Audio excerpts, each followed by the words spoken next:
Welcome back. Now we're going to apply a direct warp to your loom. You need to know how far your loom is away from your warping peg. So you have to do a little math, but we've already done it for you. Later on, if you want the ability to create a project from scratch or change a project, you'll need the math worksheet in the math lesson. For this project, we're putting on 100 inches. So we're going to measure from our heddle 98 inches to the warping peg. The warping process is an opportunity to inspect every inch of your yarn. It's part of the design process. It's part of your finished product. It's half your product. It's half your project. It's half the color, it's half the yarn. So I want you to slow down and enjoy it because you're really going to get to know your yarn. So you want to clear yourself a space. You don't want kids and you don't want pets and you don't want plants. And I want you to take your time because you've got a lot to do here and you don't have to do it all at once. You can take a break, it's okay, and you can come back to it. So let's get started. And you're going to want to make sure that your loom is really secure. You're going to want to tighten up your clamps because you really don't want your loom to move. You're going to want your heddle in neutral.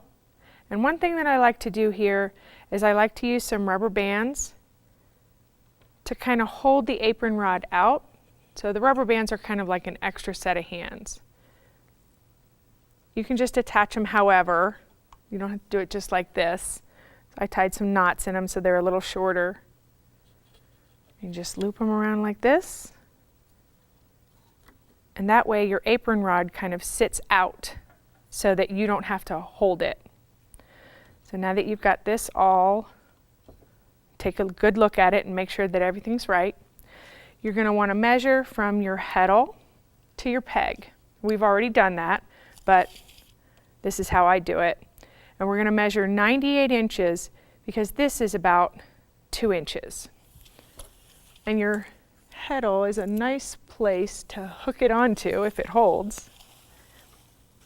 So we've got 98 inches, and you want to check your peg, make sure that it's really secure, tighten up your clamp, and I've put a rubber band on the top because you don't want your warp coming up off the peg. I've also marked the floor with some tape because if your furniture gets moved, if your husband comes in and moves the table because he doesn't know what you're doing, you want to know where your table legs should be so your measurement is the same. So we're going to come back here.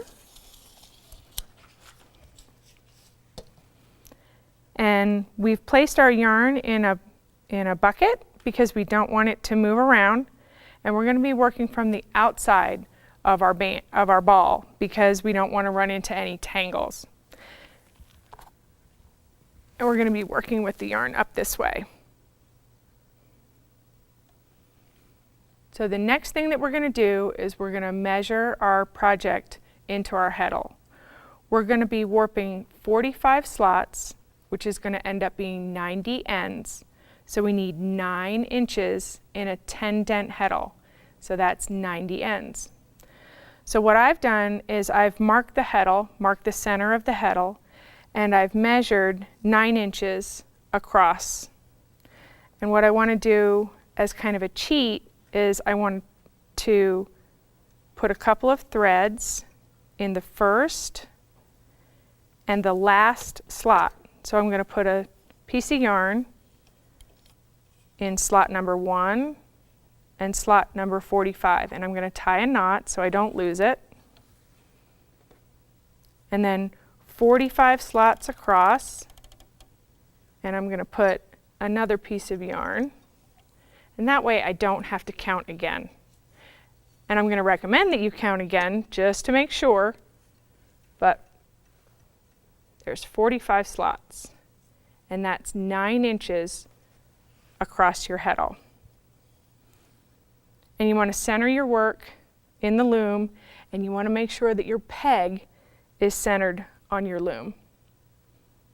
So the next thing we're going to do is we're going to come back to our ball of yarn, and we're going to work from behind, and we're going to walk back and forth with the yarn.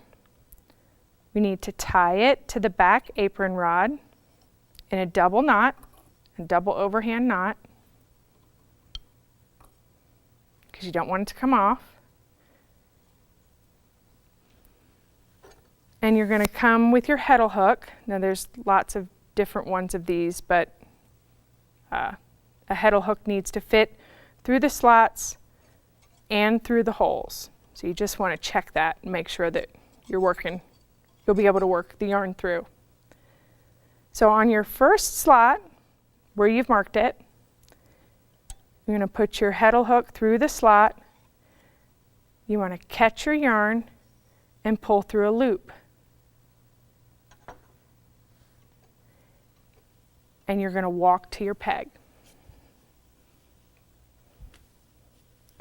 You're going to put the yarn over the peg, and then you're going to carry the yarn back to the loom. Come all the way back to your heddle, and you've pulled a loop through, so that's 2 threads. That's why we warp 45 slots, because 2 times 45 is 90. So you take your ball end and you want to catch the apron rod.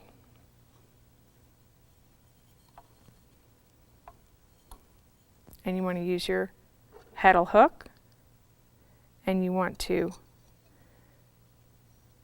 grab that yarn again and pull through another loop. And we're going to walk to the peg, and we're going to put it around the same way. And then we're going to walk back to the loom. This is where all the walking happens. And then you're going to catch the apron rod again. It goes over, under, over, under. You're going to use your hook, grab that loop,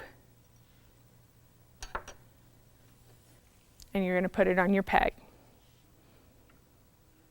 And you want to be consistent. You don't want to get, you don't have to do it real tight. You're going to walk your yarn back, and you're going to continue to do this for 45 slots. Each time you're going to catch your apron rod, and you're going to pull through the next loop. I want you to go carefully and slowly. You don't want to miss any slots. You don't need to get in a big hurry.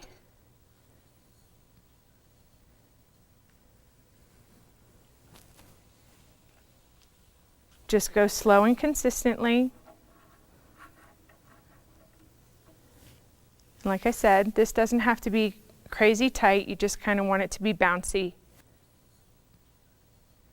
So you're going to continue doing this. You're going to fill all 45 slots across your heddle. And this is going to take a little while. So I'm going to continue doing this. And when we come back, I'll show you how to tie the knot and finish off.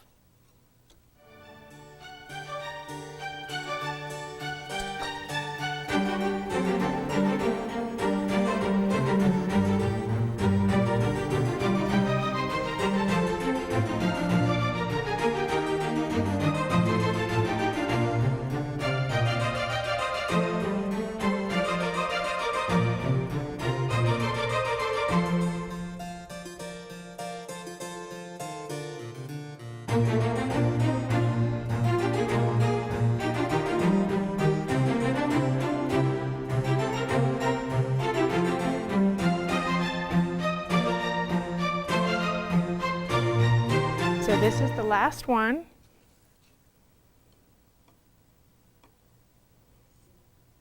So we're going to cut the yarn, and then we're going to tie an overhand knot onto the apron rod. And then you're going to want to check and make sure that you've got 45 slots with yarn in them. And if you've missed a slot or you've pulled more than one loop through a slot, we can fix that when we slay. And we're going to do that in the next lesson. I'm going to show you how to wind on.